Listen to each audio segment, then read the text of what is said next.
I didn't see it coming. All of 1997. I'm out with the band. We're stretching out, warming up. One of the athletic administrators said, "Hey, I gotta tell you about something. By the end of the day today, they're going to break the news that Boston University is discontinuing the football program." I told the band, "Listen, I don't know if this is the end of marching band at Boston University, but all I can do is promise you that on Monday morning, I am going to begin the fight of my life to keep this band going."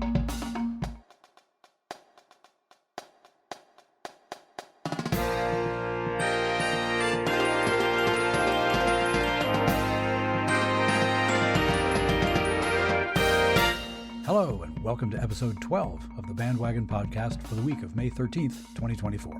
On this edition of the program, news and notes from the band world, including new band programs and experienced percussionists, some thoughts about something Richard Sargent said last week, another internet rabbit hole of the week from across the pond, and I have a conversation with an old friend. He's not old. We're not old. I am not old. I am, rather, your host, Rob Hammerton.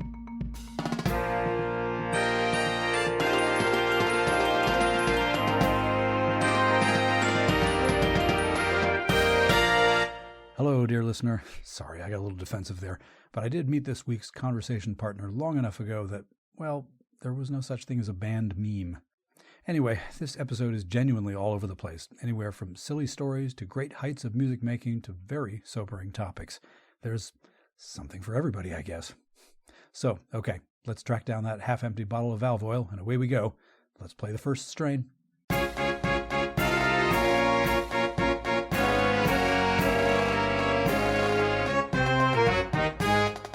In this episode's first strain, news and notes from the band world. Dateline, Rio Grande, Ohio. Credit to the reporting of WOWK-TV, a CBS affiliate station, and the Highland County Press, both located in Hillsboro, Ohio. Late last month, officials from the University of Rio Grande and Rio Grande Community College announced plans to revive the institution's football program and to launch a new marching band to go with it. This venture will be the debut of a Red Storm football team, as Rio's mascot was still the Redmen the last time the school had a team 75 years ago, back in 1950. Rio Grande Community College had not yet been founded, and the university was still Rio Grande College. In March 1950, the school's board of directors dropped football for financial reasons.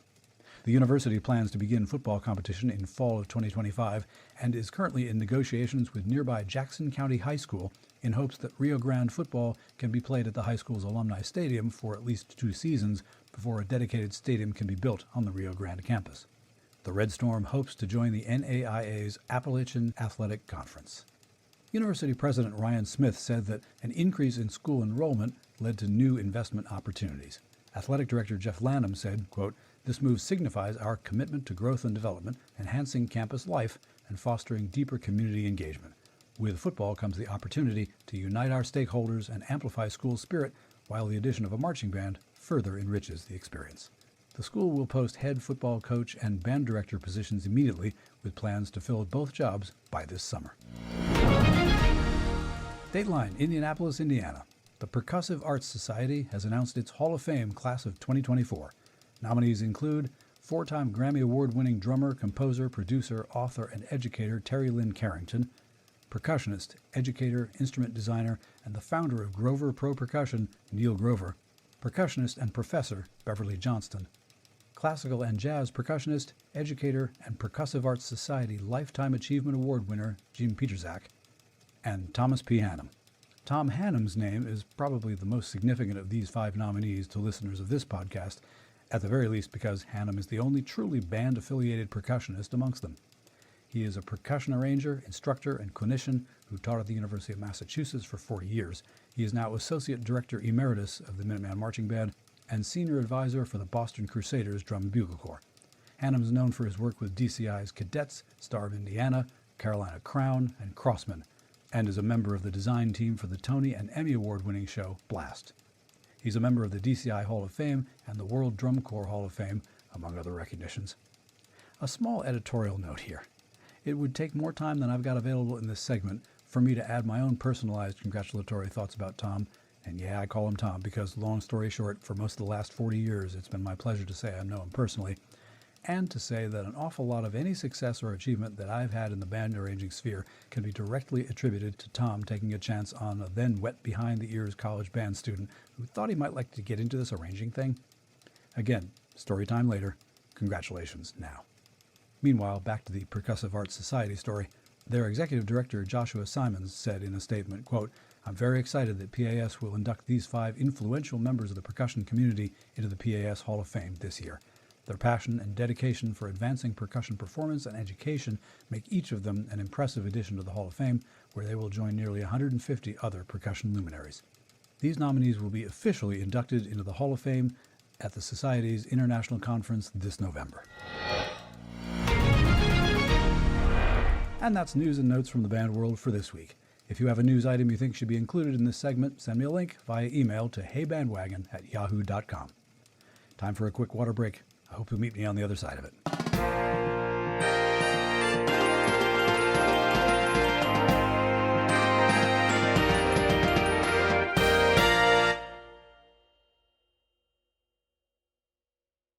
Okay, let's pick it up at the second strain.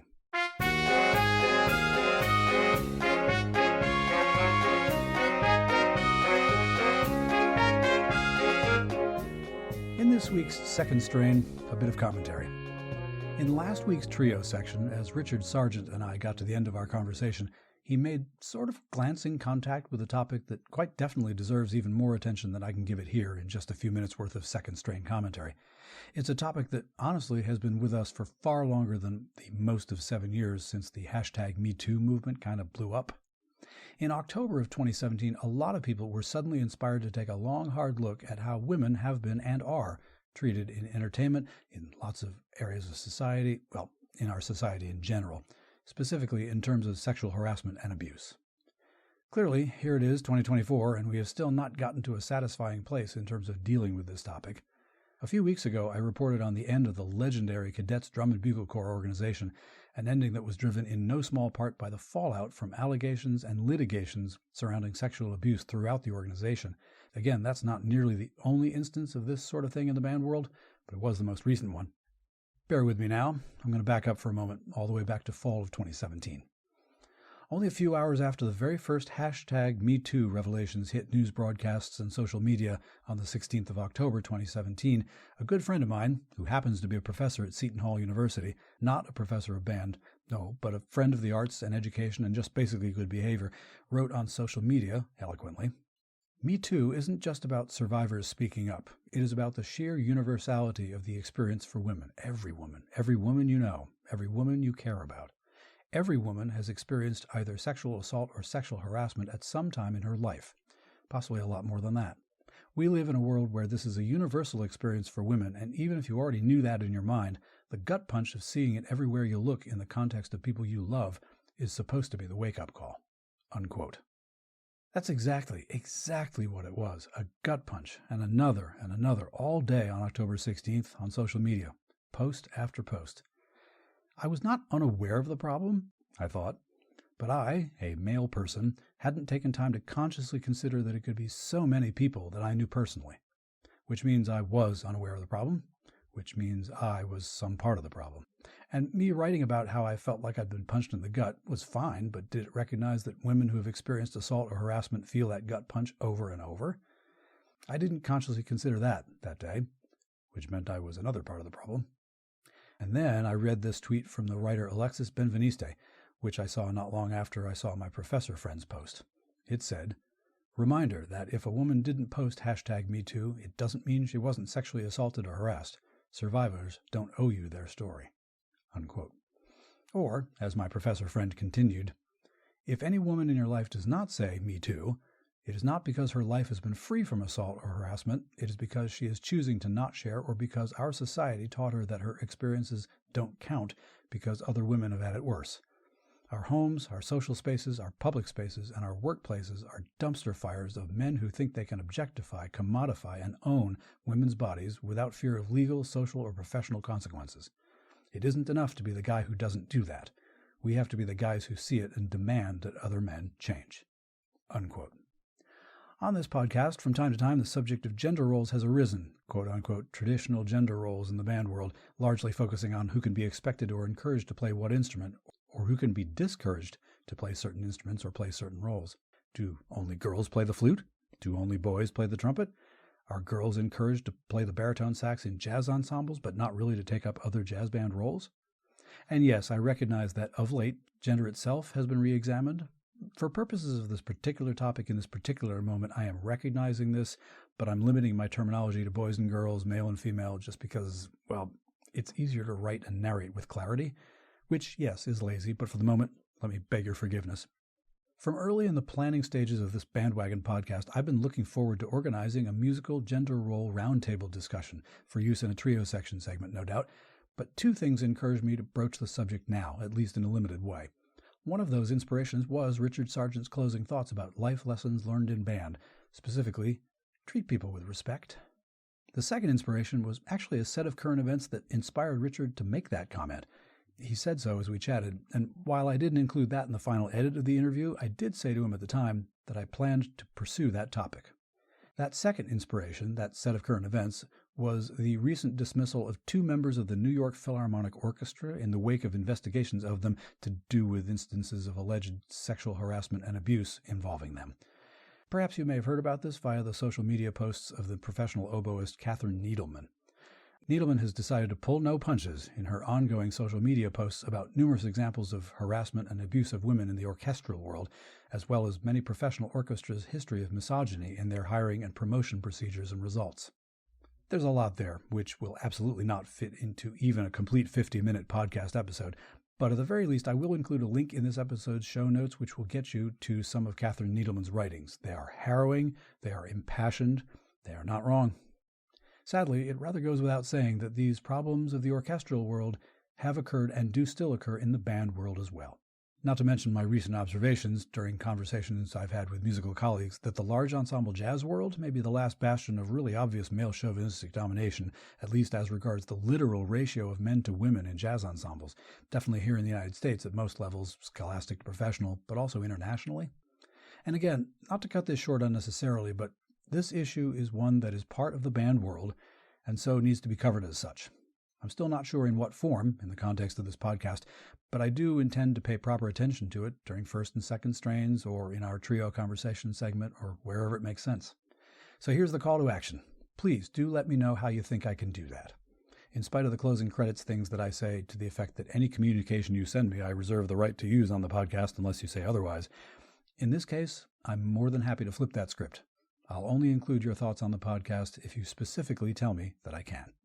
To summarize, I recognize that life is not all sweetness and light.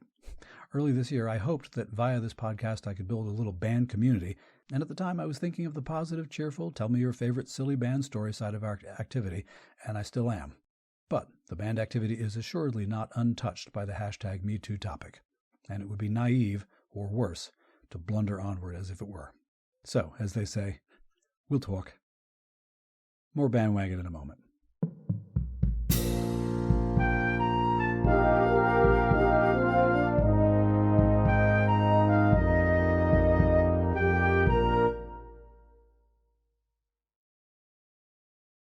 Okay, let's change keys and get into the trio section.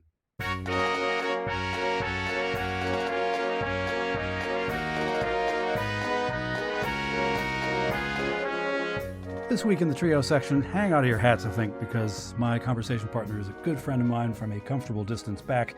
There are all kinds of places this chat could go, any one of which will end up being a good old time. We have collaborated on each other's projects pretty often over the last however many years, so this podcast thing is a sort of tag it's your turn situation. And if you, dear listener, have heard episode 9 of this podcast, you will recall the good Dr. Amy McLaughlin of Fitchburg State University mentioning being married to a brass player of our mutual acquaintance, and this is that guy. Welcome to the program, Joe Wright. Hey, Joe. It's a privilege. Thank you, Rob. Looking forward to it. And you have made a point of talking about Monday mornings with the podcast, and I don't say that to pump myself up, but I do say that because now I don't have to explain why I've got these opening quick-fire questions. Right. First up, what's your primary instrument? Primary instrument is tuba. It was a little bit of an evolution. I started off on with my dad's trumpet that I found in the attic in 5th grade, and Had a little bit of trouble getting up to altitude on trumpet, and for various reasons ended up finding a baritone, and I was taking lessons from a high school student in our neighborhood who was fantastically gifted and patient and really brought me along and helped me really find a rhythm with that. And over the course of middle school, a lot due to my desire to do so, it eventually evolved down to tuba, and that's where it's been, for now going on 50 years. So, what's your current band related role? My current band related role is I am a band teacher at Chenery Upper Elementary School in Belmont, Massachusetts. This year and this year alone, that school is fifth and sixth grade. It was fifth through eighth grade up until this year. The seventh and eighth grades moved down to a brand new wing in the gorgeous new middle senior high school. And next year, the four elementary schools are sending their fourth graders up into Chenery. So we have this one transition year. And so next year we will start fourth graders. And so it'll be a little different. So I'm in a transition year, but, sort of permanent outlook, I am a fourth through sixth grade band teacher. And it seems to me that that's a sequence of 3 years where, depending on what you teach, that could be a curriculum adjustment every year, or does that? Oh, certainly. Belmont, I'm very gifted to be able to teach there. It's very fortunate. We're given a fair amount of time and a fair amount of contact time and a little bit of freedom as to how we structure that. I have a co-teacher there. There are two band directors, and that is our only role is band in that school. It would not be an exaggeration to say that the majority of band directors at the middle and high school level are going to be teaching something other than band as well. It is a rarity that you are just dealing with instruments and nothing else to, quote unquote, fill out the schedule. Certainly. And that's certainly been my experience through most of my career until I came to Belmont. And even my first 3 years in Belmont, I was doing some general music as well, but now that's no longer part of our load. Wow. That sound you hear is a whole lot of people listening going, why can't I have that? Right. Well, I mean, I was saying that for a long time too. And my previous job was in Andover, Massachusetts. I was there almost 20 years. If I was teaching band, I was doing it in up to 8 buildings. And if I was in fewer buildings, then I had a very diverse load and many, many different courses to prepare for. And, always in hopes that would change. And it has since I left. And I think it's possible that Andover and myself were just sort of comfortable in our routine, and it was a really kind of hard to make those changes. And then when I decided to go ahead and take this opportunity, everybody took the chance to make things better, and things are better in Andover, and they have a fantastic team there now. And Interesting. Yeah. Well, in your life, what bands have you been active with, whether it's playing or waving a stick in front of or whatever? Started my band career in the Cape Elizabeth Middle School. Was there in those bands for almost 4 years. We temporarily moved out to Lake Arrowhead, California, the end of 8th grade for my father, who it was a work situation. And that was a fantastic band situation. It was a smaller band, but the guy was wonderful and he really gave us a lot of attention. And I loved Cape Elizabeth and it was great, but I think that was where I really started to feel encouraged to look at this as something I might do for the rest of my life. And when we got back to Maine, we actually moved to York. And I went to York High School and had a really wonderful band experience for 4 years at York High School. I went to the University of New Hampshire for my undergrad, and I was involved in the wind ensemble there, jazz ensembles, and a little bit begrudgingly got hauled into the marching band. I got my counselors at music camp kind of played a prank on me and told me it was a requirement for music majors, so I signed up. I got to about game 3 when I looked around and said, hey, music majors in here. I'm like one of 6. But ended up, as you well know, Rob, spending 2 years as drum major of that group towards the end of my time at UNH, and fell in love with marching band, and marching band remained a big part of my band life for decades to follow. My first teaching job was in Waterville, Maine. It was a grade 5 through 12 band job with a couple of other little smatterings of chorus and that kind of thing, but it was mostly band. I loved it. I did it for 4 years. The only reason I left was I wanted to pursue a master's degree and really keep studying tuba on a high level. I went to Boston University for a master's in music education and ended up backing into a situation where I was a graduate assistant with the marching band, and they had a sudden, unexpected personnel change quite early in my time there, and I was asked to hold things together until the end of the season, Hmm. through the beginning of the sports season, winter sports season, and I ended up being there for 9 years. And that was a wonderful opportunity. I loved it, and while I was there, I saw it as my life to continue. But every year I was there, and every year away from teaching kids, teaching school age musicians, I learned more and more firmly that that's where I belonged. And so at the end of the ninth year, still very happy in the job, but still not feeling like it was my path. I accepted that opportunity in Andover and started at Andover High School and the three middle schools. It was two middle schools at the time. Third one opened in my second year, and my first week was 9/11. You know, Oh, wow. it was an interesting start, Mm.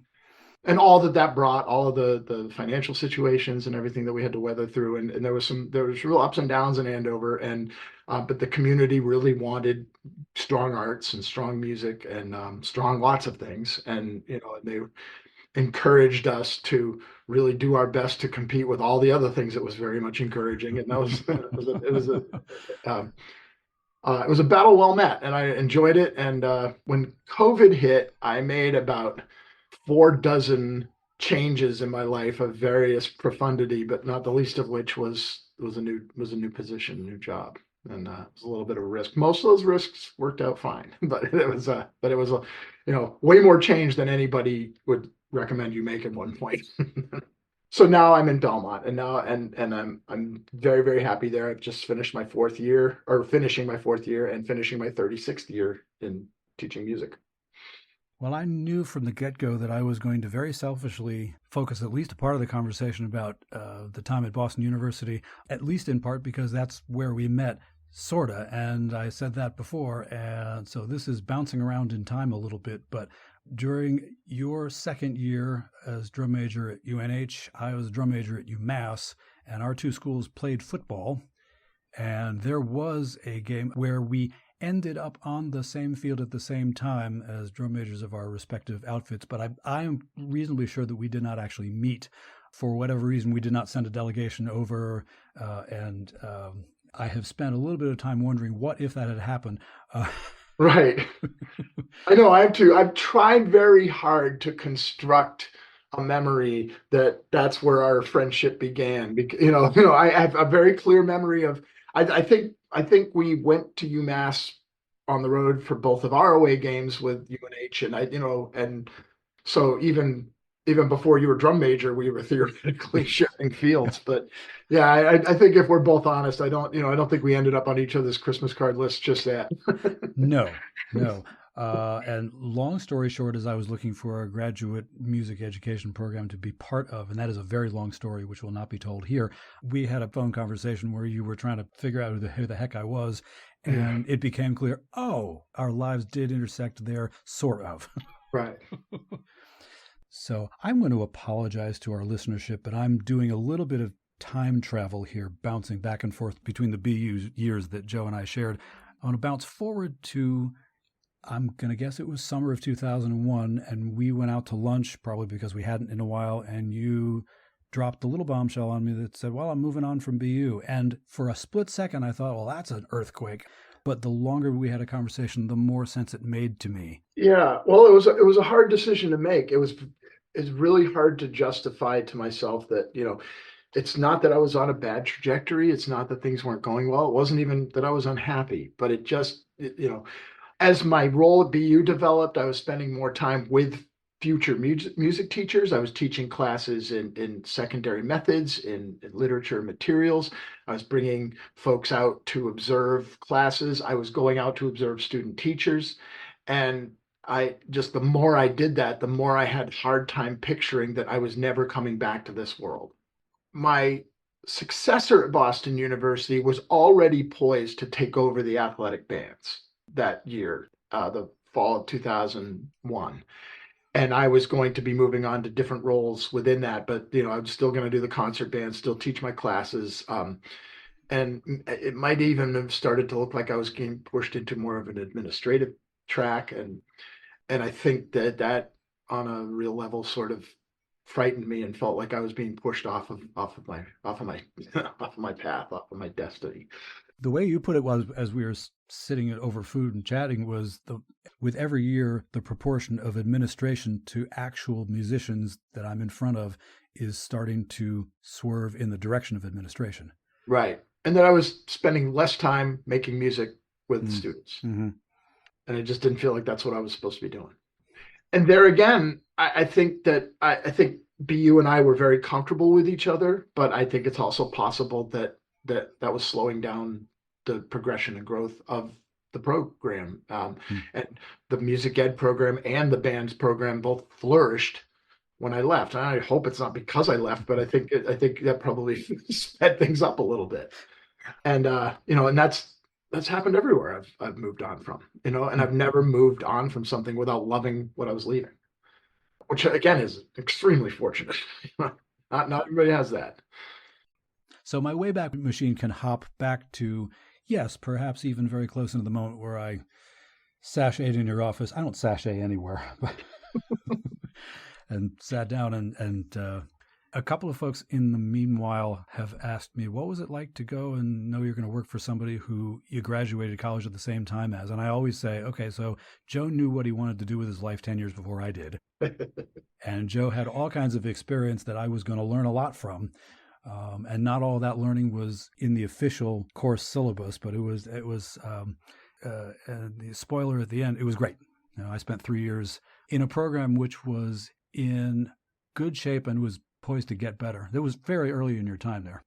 Yeah, it was.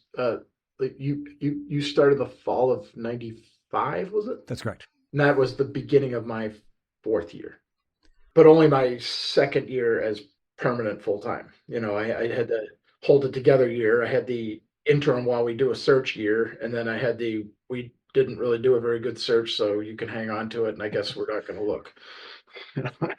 Maybe that's a little cynical way of looking at it, but I don't think I can claim to have won a national search for that job. That's what I'm saying. Well, I know it's when I walked into the BU rehearsal environment for the first time and saw you for the first time working with a group, I thought this is the right personality for a group. Doesn't take himself too seriously, takes them seriously enough to demand stuff from them, but it was a different. I'm going to say it was a different vibe than it had been at UMass. And when I was coming to you, I was comparing everything to my time at UMass.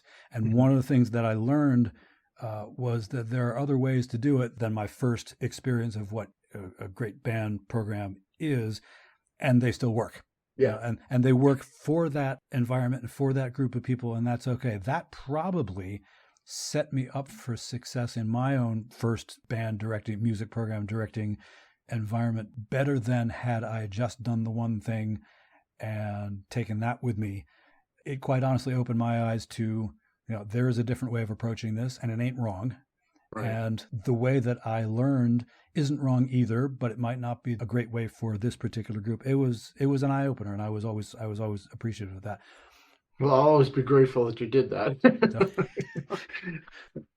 I know there was a rehearsal as we got to the end of football season and toward the basketball and hockey thing, where we were working out of the pep book, and you stopped and looked over at me and said, this is my first year, with all the respect in the world to my learned colleague here, I feel like the last time our two bands met, we kind of torched it in the stands. And I said, you are absolutely correct.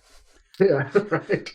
Because over there was a program that really threw all of its resources into halftime, and we played, anybody who was in the band at the time anyway will tell you, we played a couple of trumpet charges and a couple trombone charges, and then we just made ridiculous noise, and that was pretty much it. And I drop into a situation where there are 2 flip folders overfilled with tunes, and I remember looking at it first and thinking, how do they deal with this? And I talk about a learning experience. I learned how they dealt with it. It was part of the game and had been for a long time. All those new experiences, all those opportunities to do, frankly, cool stuff. Because by the time I had been with you for a couple of years, we had hit Macy's, and we were at the first Allentown College show. Right. And we were there when BU announced that they were going to not focus on football anymore. That was a weird, crazy day. I didn't see it coming. And Hmm. this was fall of 1997. Hmm. I'm out with the band. We're, stretching out, warming up. That was a nice little thing we used to do Saturday mornings at 8 o'clock. We'd go out to the field on game day, and we'd be stretching out and getting ready to do some run throughs in the shadow of three dorms full of Yeah. people trying to sleep in. So Yes. we weren't terribly popular on Saturday mornings, but that's BU culture. That's just the way it goes, folks. And one of the athletic administrators, I was just kind of pacing the sidelines while they're out there stretching and warming up the drum majors, and said, "Hey, I gotta tell you about something. By the end of the day today, they're going to break the news that Boston University is discontinuing the football program." So it wasn't it was homecoming. That was, Yeah. and this is not the day we were planning to do this, but it has been leaked to the press, and Oh. the outlet that has this information has agreed to wait until after the homecoming game Hmm. before breaking this news, but that's all they're going to do. So you're going to hear about it, and I wanted to give you a heads up, which was nice that I had the day to think about how I was going to address that with the band. But on the Hmm. other hand, I had this bombshell in my head while these kids are out there probably losing by 30 points to Villanova or something. It was a rough year for football, which Hmm. wasn't played no small part in that. But the end of the game came, and some kids had heard it through some other rumor mill. It was before anybody had cell phones, so we were automatically getting tweets about stuff. And I told the band, the best I could do to prepare this is I said, listen, I don't know what this means for the marching band, but don't I don't know if this is the end of marching band at Boston University, but all I can do is promise you that on Monday morning I am going to begin the fight of my life to keep this band going. Hmm. And we left in it was kind of a bummer mood, of course. Yeah. And then I thought, how in the world am I going to even start to begin to keep this promise that I just made to them? The weird part of the story, the twist here, is that Monday morning came, and I met with the associate dean of the then School for the Arts, and I said, "Has there been any conversation about marching band?" And he just kind of went, "Oh man, I hadn't thought of that. I don't Hmm. know what anybody." He said, "Let me make a few phone calls. I will get in touch with you today with anything I know." To move the story along a little bit, every conversation I had was similar to that. They hadn't even occurred to them and things like that. The athletic director was getting involved with the dean and everything. And the bottom line is the conversation about the marching band going away never came. Hmm. Only conversations people are having is, yes, we're going to have a marching band. Let's figure out what we're going to do and how we're going to keep it. So there was no fight. And that was 100%, as far as I'm concerned, on those kids. That band had developed a culture that even without football, everybody just assumed that marching band was a part of Boston University culture. Hmm. And as a result, it was. And, Hmm. when the fall of 1998 came, we were billing ourselves in tongue in cheek as the finest NCAA soccer marching band in the nation. And we did. We went to 5 or 6 soccer games for both the men and the women, and we had the freedom to build a schedule to do whatever exhibitions and trips we wanted to do. And the only real major challenge for us at that point was recruiting, because no one's going to assume that the school that just ditched football is going to have a marching band, and it was entirely up to us to make sure we got the word out. And that, we took a little bit of a dip in numbers, but I think by the time I left, we were back up to about where we were. It's not like we went from 80 to 30. Right, right. And I mean, in '96, that was probably the biggest band that we had because it was Macy's year. And, we were up around 100 then. I think 30% of us color guard, but that's all right. But I'm very proud of that. But I'm proud on behalf of the students for that their involvement in campus to that point had been, of course, the band's going to keep going. Yeah. Just how, Yeah. Yeah. Yeah. And I really wasn't ready for that. I was ready to have to make a million begs and pleads, and you need to know how important this is, and they were telling me that. So the football decision, as soon as I heard it, I thought to myself, well, football's not the moneymaker. Hockey is the moneymaker. right. So as that's going on, I was thinking the same thing, I suppose. Well, what's another sport with a field? Soccer, I suppose. And so, we can just tell the drum line to keep playing, just Right. play, just There are no NCAA rules for bands at soccer games. no. We just mimic world-class soccer. You get fans out there that are making noise for all 90 minutes in play, and nobody ever told us not to. And we went down to Foxborough and played for a game or two of the New England Revolution, and that was fully on display, and we were competing with people. Right. Yeah, exactly. So, yeah, we were trying to keep up with all the vuvuzela and joint compound bucket ensembles. This is another time travel story, but it relates. Back in the fall, I remember seeing publicity about BU wanting to do an alumni hockey band thing. And there was also the thought that you were going to be on the grounds as a guest conductor. And at that point, I thought, oh, well, I'm there. I mean, that's an easy one. Long story short, and I can let you tell stories of that for sure. But as I arrived and I just was looking around and seeing not only the kids who are recently graduated as of a year or two or three, which is largely the demographic for a lot of alumni bands around homecoming time. Right. I was looking around and seeing people that I recognized, and that means they went back 25, 30 years. And more. Yeah. There were a good handful of people that predated my era. Yeah. That was great. It's not the first time they've done this. I mean, we used to encourage alumni to help us fill holes during winter break and that kind of stuff. We didn't have a specific, this is an alumni day.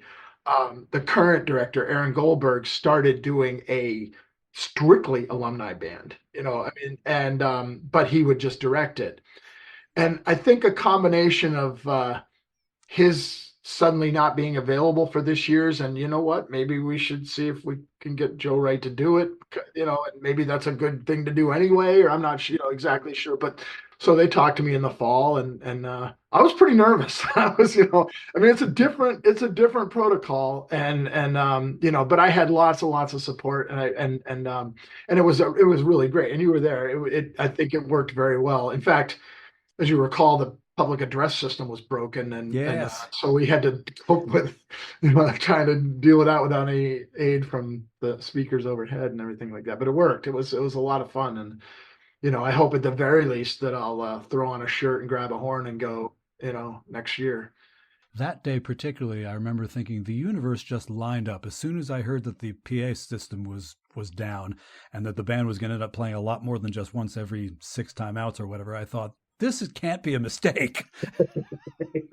It was a great afternoon, and it was so much, the rehearsal was fun, and the game was fun, and the little hang afterwards across the street was great, and it means a great deal to me that I'm even in the consideration 24 years or so after being involved in it, that that I'm still a little bit of a part of the heritage of that group, and I don't feel a lot older than I was when I was there. So a little bit more time travel. We've been time travel hopping like crazy here, but I'm kind of bouncing back to our lunch in 2001 where you said, okay, it's time to move to the next thing, and you had a location, and it was Andover. Yeah, and it was a gut-wrenching yet exciting decision, and I really didn't look back once I'd made it. And here I am teaching kids, and I'm teaching kids again, and doing what I want to do. And I take my own learning experience into account when I think about what kind of teacher I want to be. And one of the things I always say to myself is that I don't teach music. I teach kids, and I am fortunate enough to have music in my life to do that. I mean, yes, music is super important, and music is, a pivotal part of our lives. But when I go into the building, the priority isn't the key signature. The priority is not the correct tempo. The priority is the child and the kid showing up, and what kind of experience that kid's going to have over the course of that 45 minutes, over the course of that month, over the course of grades 4 through 12. And that has to be my first priority. And so kind of my way of handling that is, I'm sure not everybody that we're listening, my fellow band directors, are going to agree with this little point, but I've never been crazy about when music teachers on their email signatures or on their letterheads or something sort of create this director of bands at the something, when nowhere on your personnel work does it say that. Nowhere in your job description are you the director of anything. You direct bands with a little d. You are a teacher, same way that they teach math. There's nobody that, you know, the math teacher upstairs is not the director of algebra matters, or, you know, they're teaching kids, and they're teaching kids math, and I'm doing it with music. And that's always kind of the way I tried to keep perspective. And I don't want to make it sound like I'm judging people that refer to themselves as the director of bands. And maybe there are places in which that is indeed their title. But even if it was my title, I still want to say I am a teacher, and what I use is music to teach those kids. There are some kids for whom it comes brilliantly, and they're very self-motivating, and there are some kids that it isn't, and they're all my job to teach. Right? A kid that struggles in music, a kid that struggles to pay attention, a kid that struggles to focus is not an obstacle to me. It's my job. It is my job to inspire them. It is my job to help them find that love. And I'm not always successful, but I can't look at the kid and say, man, if that kid just could stay in study hall, I could really get good things done in this school. Because the good thing I'm supposed to do in that school is inspire that kid. And I say that with all this self-righteous, where I'm not always successful, nor is it always easy to summon that. But that has to be my sort of governing dynamic. That we teach kids, we don't teach music. We use music to teach kids. And if it sounds like a big semantic thing, maybe it is. But when I tell it to myself, I know what it does to my to the way I teach, to the way I think of those kids.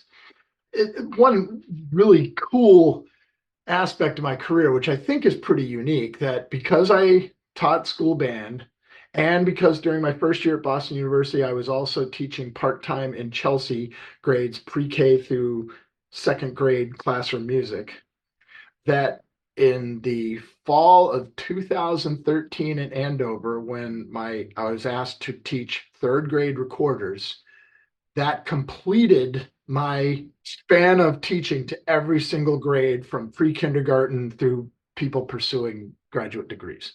I taught every grade, at least for a full year, as their primary teacher. And I think that's kind of hip. That is the educational royal flush. Right. You know, right. That's, you know, the ultimate batting for the cycle, I guess. That's, yeah. But to keep it student-centered, and to always come back to that and remind yourself that it's about, you know, for kid, it's sending them home, and, you know, how big of a part is music going to be a part of their life? I feel like I saw that philosophy at work, and I don't know that at the time I consciously thought it, but looking back on it, in my 3 years at BU, watching you work on a fairly regular basis, the proof of that was looking around at the alumni hockey band and seeing some folks who had broken the instruments out after having not played them for a little while, in order to jump back in with this group. And you were their band director, but you were not just director of bands. Yeah. I'm sucking up to you good now. No, that sounds like what I was hoping for, you know. I knew going into this conversation that there are plenty of topics that we can talk about that we are just, as you say, we could go for 4 hours. That's one whale of an edit. All of that means is that you just, at this point, have to become a friend of the podcast and come back, and we'll do this all again, except we'll start somewhere else. We'll start with the tuba, which I know nothing about. Yeah, I didn't anticipate being your first 4-parter or anything. You know? Previously on BandWagon, the podcast.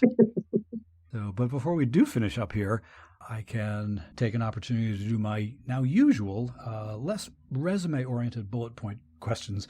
And the first one, as always, is there a favorite piece of band music that you've played, outdoors or indoors?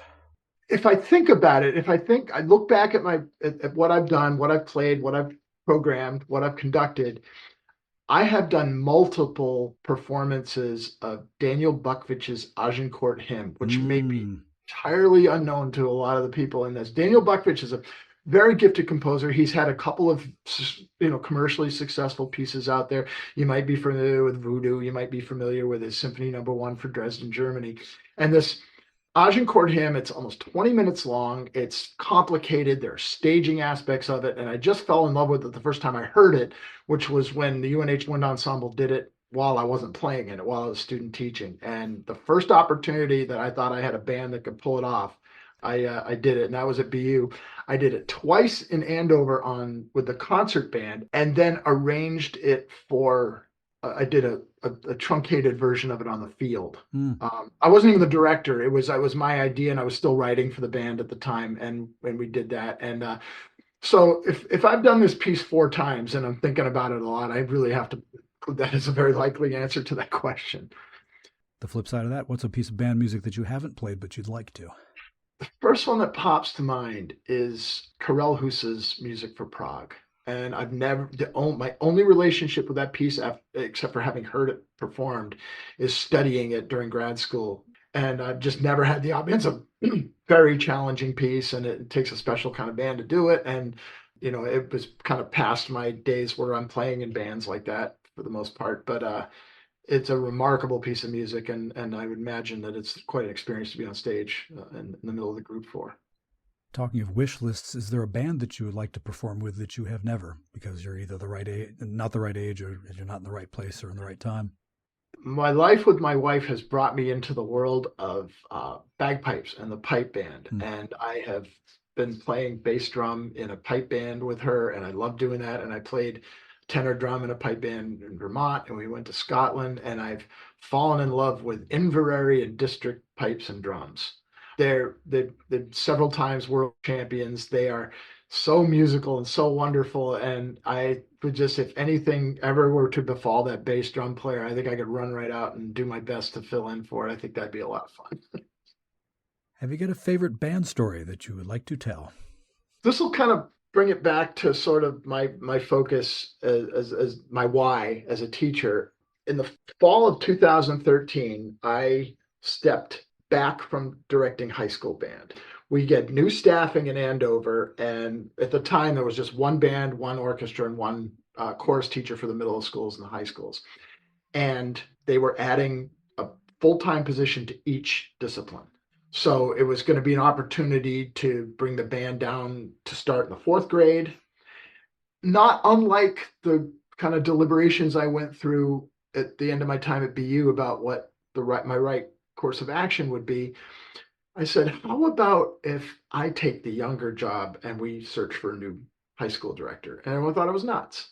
Part of it was like, I hope a little bit selfless that, listen, I am going to probably have a lot easier time with all of the principals of the building and getting the elementary band program started again. I know everybody. I know the town. And to find a young, really enthusiastic person to take over a high school band would probably be easier. You probably get a much better pool of candidates, and that's someone who's more likely to be successful, particularly if they're supported from with an experienced teacher helping those kids find their way to high school.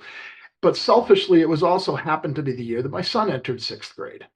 And he's doing track and baseball and cross country, and I'm desperate to be as good of a father as I can be, and maybe marching band if there was an opportunity for me to step back from that and focus on being a father and yet still give myself all to a program that fit into my life with my son, then I'll do it. But as a result of that, I had one sort of an epiphany, one moment. It was very early in the year, like probably the 2nd or 3rd class. I had a 6th grader come into the band room, and everyone's getting all their instruments out and getting their music ready. And this kid has not started doing that. He is rather up doodling on my whiteboard. And I'm like, well, he needs that for the moment. That's fine. Then I realize he's doodling on my whiteboard with a permanent marker. Oh. I'm like, oh. And I'm furious. And then I looked at him and I saw my son, and I saw, what do I need my son's teacher's reaction to be to him right now? And I looked at the kid and I said, this kid means absolute everything in the world to somebody and deserves to be treated as such. And if God forbid that's not the case, then all the more reason that I need to summon the grace to handle this in a much less angry way. And I pray that I did not make profound changes in the way I approached kids on that day. I hope I just sort of got a clearer picture of why I should be that way. But I know it changed me, and I know it, and it has continued to since. And that's more to the fact that I'm teaching kids, not teaching music, And We looked up a system that if you take a dry erase marker and you go over the permanent marker with it, then it flakes it right off, and it was no big deal. And I really would have. I know, huh? So there's your takeaway for the day. Why was I not informed? I know, man. I know, and so yeah. I hope somebody doesn't try that now and find I'm wrong, but it worked. Send all your cards and letters. Right? Yeah. But that's been my big life lesson, and my What a treat this has been. It always is when we sit down and start chewing the fat, because it's been famously now the truth can be told. It's been 29 years. Right? I know. And we were 29 when we met, so it's half our life. Holy Lord. How about that? I hate math. Right? I know, I'm a little bit of a numerologist that way. Now that's all I'll think about. Right. Teacher, conductor, tuba player, beekeeper. I told you there were subjects we haven't gone to. That's correct. Joe Wright, thanks so much for taking time for this conversation. Absolutely my pleasure, Rob. Okay, we'll pause briefly, and then on the other side of that, a bit more BandWagon. Thanks so much for listening.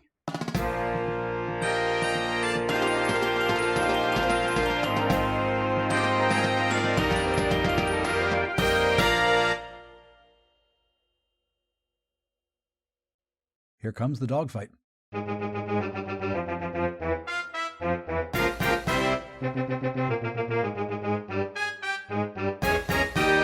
This week's dogfight is a return to my internet rabbit hole of the week topic.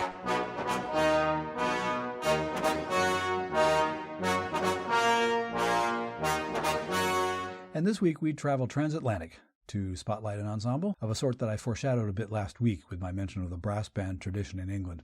It's the Cory Band of South Wales in the UK. Let me help you brush up on your British brass band history. The Cory Band was originally a competitive brass band named the Ton Temperance Band. There are no records of the exact date of the founding of the ensemble, but in 1895, the band was invited to play at the official opening of a library nearby to their rehearsal location. Sir Clifford Cory, the highly influential son of John Cory, performed the ceremony. He was so impressed by the standard of the band's performance that he offered to provide financial assistance and provide suitable employment to enable the band to hire a first-class conductor. The Ton Temperance Band changed its name to reflect the generous financial assistance from Sir Clifford Cory and his family business, Cory Brothers. Consequently, the band became known as Cory Workman's Band. So, naming rights agreements didn't just start with NFL stadiums in the late 20th century. The band spent that 20th century finding increasing success, both artistically and in terms of competition results. In 2001, together with the BBC National Orchestra of Wales, it was appointed as resident ensemble to the Royal Welsh College of Music and Drama. In 2002, the band was selected to play for the Queen's Jubilee celebrations. In 2003, it performed with the Royal Philharmonic Orchestra at the last night of the Welsh Proms and was also featured during the opening celebrations of the new Welsh Millennium Centre. Current musical director Philip Harper was appointed in June of 2012. He's the conductor that you'll see if you watch any videos that are currently posted at the band's YouTube channel, and I will include a link to that channel in this episode's show notes, don't you worry. In 2016, the Cory Band won the Grand Slam of major titles. There were 3 of them, the European, the Open, and the Nationals, which was a feat that had only been achieved twice before. The Cory Band then went on to win the final major competition of the year, called Brass in Concert, redefining the meaning of the phrase Grand Slam and becoming the only brass band in history to have achieved this 4-victory honor. I will confess to you that there are things about the brass band world, notably instrumentation and what kind of sheet music the brass band musicians read, that I just flat do not understand. Put it this way, standard instrumentation includes 4 people playing a part called solo cornet. And there's only one lower brass instrument that reads music in the bass clef. Everybody else reads treble, and that instrument is not the tuba. Yeah, I give up. No, better yet, I really want to find someone with whom I can have a trio section conversation so I can learn about all that stuff, finally. But none of that will take away from my or your appreciation of the ferociously virtuosic musicianship of the folks in the Cory Band. They cover all the musical ground, from orchestral transcriptions to pop tunes to modern jazz classics, not to mention their covers of 2 items that got my attention in particular. One is the theme from the 1960s British television sci-fi classic Thunderbirds Are Go! And the other is Frank Sinatra's arrangement of My Way. Also, their YouTube channel features videos taking you behind the scenes with the band, showing rehearsals, interviewing individual players, and lots of other goodies. You will, I promise you, destroy an evening watching all this good stuff. Okay, after this brief pause, we'll tie a bow on episode 12. Thanks for staying with me. To wrap up this week, let's take the coda.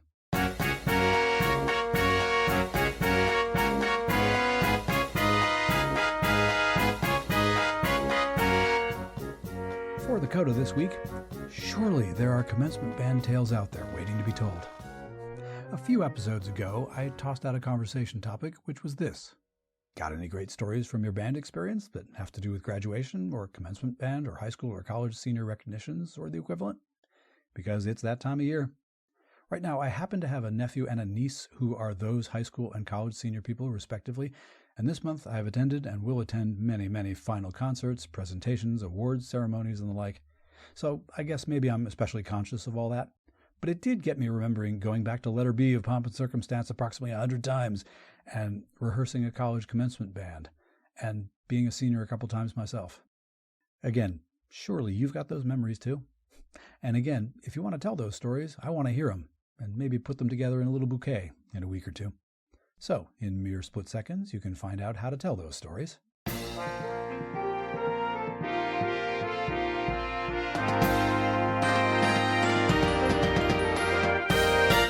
That's BandWagon for this week. Thanks as always for downloading and listening. I just hit 1,000 downloads, y'all. BandWagon was written, researched, and produced by your humble host. Musical interludes were produced by Hamilton Media, from source material largely by John Philip Sousa. You can listen to more episodes at our website, heyband.podbean.com. Please give me feedback, be polite, but let me know what you like and what you think might change. Tell me your best band story, or suggest a topic for a future episode, whatever you like. You can do that using our email address, heybandwagon@yahoo.com, or leave us a 90-second voice message by going to speakpipe.com/heybandwagon. Be aware that we do reserve the right to include your message on the podcast unless you say otherwise. All those contact links and links to our news items, conversation topics, and this week's interview guest, Joe Wright, can be found in our show notes. Please share the show on social media, and thank you for that. If you enjoy this podcast, get someone else to listen as well. Word of mouth really is the best recruiting tool. And to keep up with us every week, subscribe to BandWagon on the Podbean app, Apple Podcasts, or wherever you get your podcasts. And please give us a 5-star review. It really helps other people to find the show. For now, take care, stay in touch, stay in tune, and we'll do this all again next week. I'm Rob Hamilton. Detail, where are we going to eat after rehearsal?